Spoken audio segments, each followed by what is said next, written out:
हाँ, तो देखिए अब हम लोग क्वेश्चन नंबर 14 देखने जा रहे हैं। ठीक है, देखिए क्या कहता है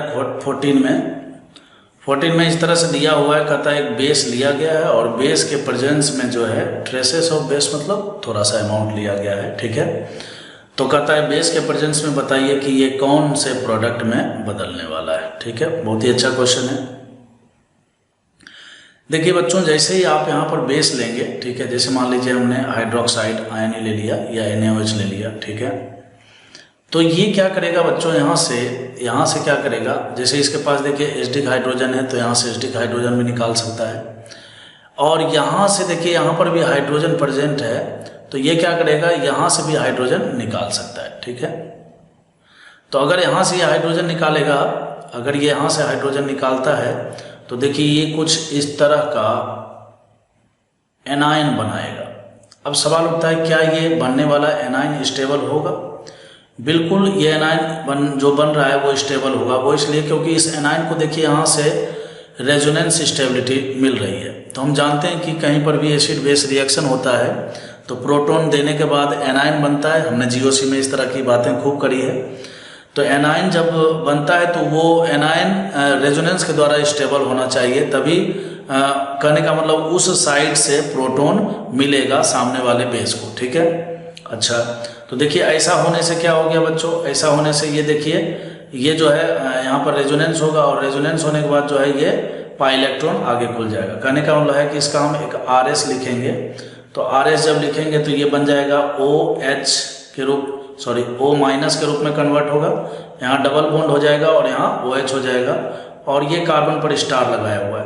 वो इसलिए क्योंकि दोनों कार्बन को अलग अलग बोलना चाह रहा है कि एक कार्बन, दोनों कार्बन जो है दूसरे के आइसोटॉप्स हैं। ठीक है, कोई बात नहीं। अब ऐसा होने से क्या होगा बच्चों, अब हमें पता है कि ये OH माइनस जो है यहाँ से H प्लस को ट्रैप किया था, तो सिस्टम में H2O तो मौजूद है ही, तो इसको कुल मिलाकर जो है प्रोटॉन मिल जाएगा। तो जैसे इसको प्रोटॉन मिलेगा तो बच्चों ये बन जाएगा OH और ये भी बनेगा OH, और यहाँ पर जो है ये कुछ ऐसा हो जाएगा। अब आपको पता है कि बेसिक मीडियम में जो है टोटोमेराइजेशन हो सकता है।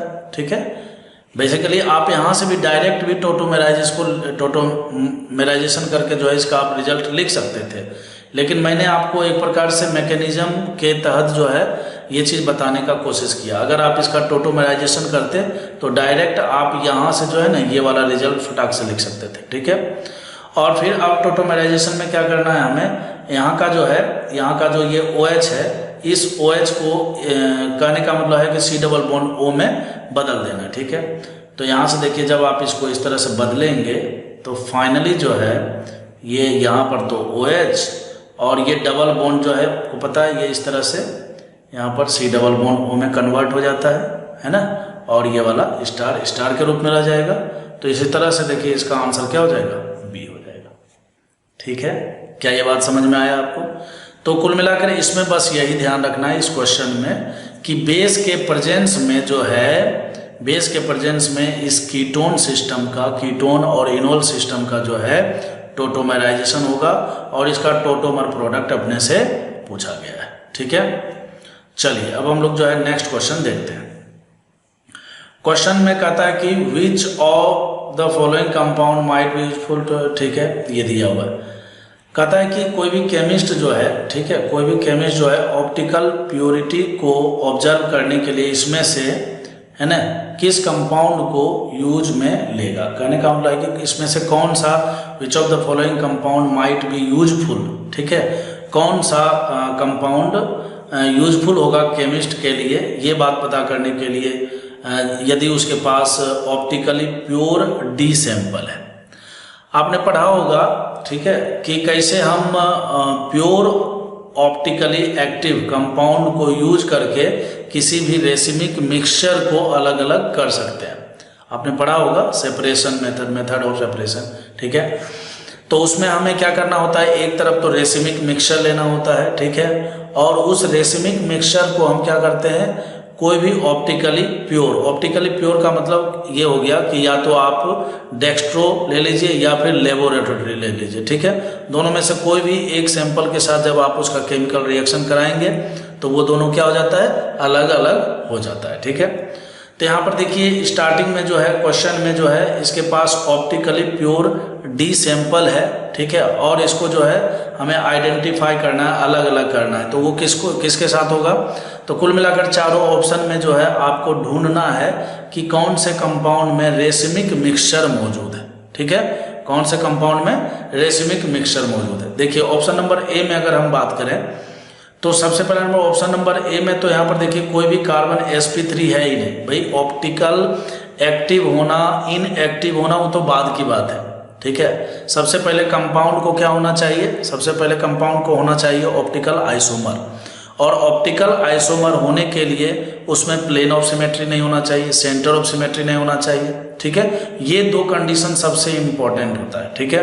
फिर उसके बाद कायरल सेंटर भी होने चाहिए, लेकिन बहुत सारे ऐसे भी कंपाउंड होते हैं जिसमें कि कायरल सेंटर भी नहीं है और फिर भी वो ऑप्टिकली एक्टिव होते हैं, जैसे कि आपने क्यूमुलिन्स वगैरह के बारे में पढ़ा होगा, पीछे भी हमने बताया आपको, ठीक है। तो सबसे इंपॉर्टेंट बात होता है प्लेन ऑफ सिमेट्री और सेंटर ऑफ सिमेट्री। तो गौर से आप अगर इस वाले सिस्टम को देखिए तो यहाँ पर जो है इस लाइन के अलोंग जो है आपको प्लेन ऑफ सिमेट्री मिल जाएगा, ठीक है। तो ये जो है ऑप्टिकली इनएक्टिव है। वैसे भी इसमें देखिए कहीं पर भी कायरल सेंटर नहीं है, तो ये भी गया। यहाँ पर भी देखिए, यहाँ पर जैसे देखिए वेज दिया हुआ है और डैश नहीं दिखाया हुआ, तो डैश में हाइड्रोजन है यहाँ पर, ठीक है, डैश में हाइड्रोजन है। तो अगर आप गौर से देखिए तो इधर से जब आप घूमिएगा और इधर से घूमिएगा, ठीक है, तो कहने का मतलब है कि इसमें दोनों तरफ से जो है समान ग्रुप है, और समान ग्रुप होने के कारण जो है ये वाला जो कार्बन है वो कायरल नहीं है, और कायरल नहीं है तो ये भी ऑप्टिकली इनएक्टिव हो गया। अब देखिए बी और सी यहाँ पर बहुत इंपॉर्टेंट है, ठीक है। तो ये जो बड़ा ग्रुप है इसको मैं पीएच बोल देता हूँ, और इसको भी मैं पीएच बोल देता हूँ, ठीक है।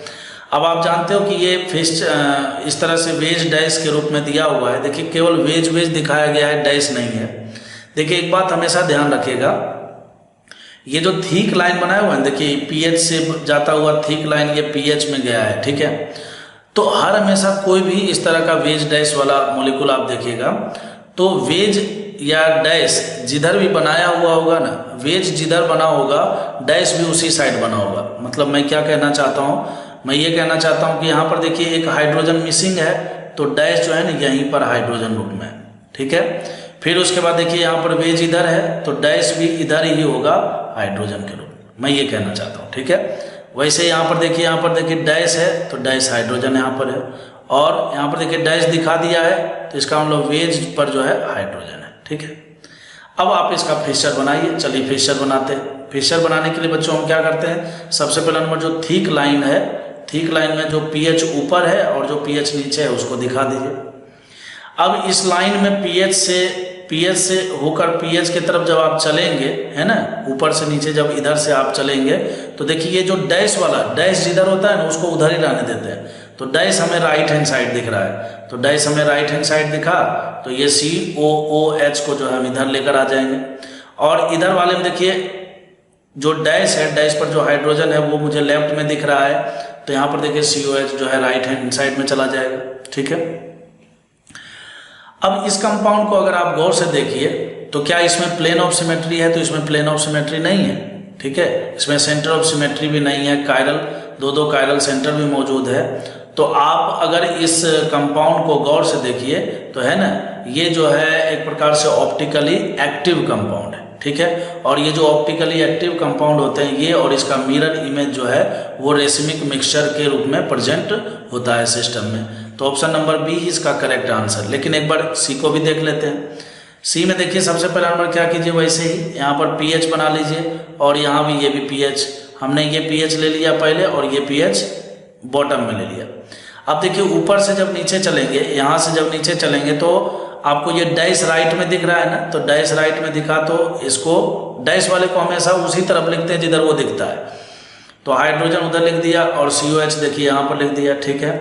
फिर उसके बाद जो है डैश देखिए किधर दिख रहा है, डैश देखिए लेफ्ट हैंड साइड में दिख रहा है, तो COH यहाँ पर दिख गया, है ना, और हाइड्रोजन उस तरफ चला जाएगा। अब गौर से आप इसमें देखिए तो आपको जो है ना यहाँ पर POS दिख रहा है, ठीक है। तो POS दिखने का मतलब ये हो गया कि ये क्या हो गया, इनएक्टिव हो गया, ठीक है। तो क्वेश्चन में बोलता है which of the following compound might be useful to the chemist trying to increase the optical purity of the D sample, ठीक है।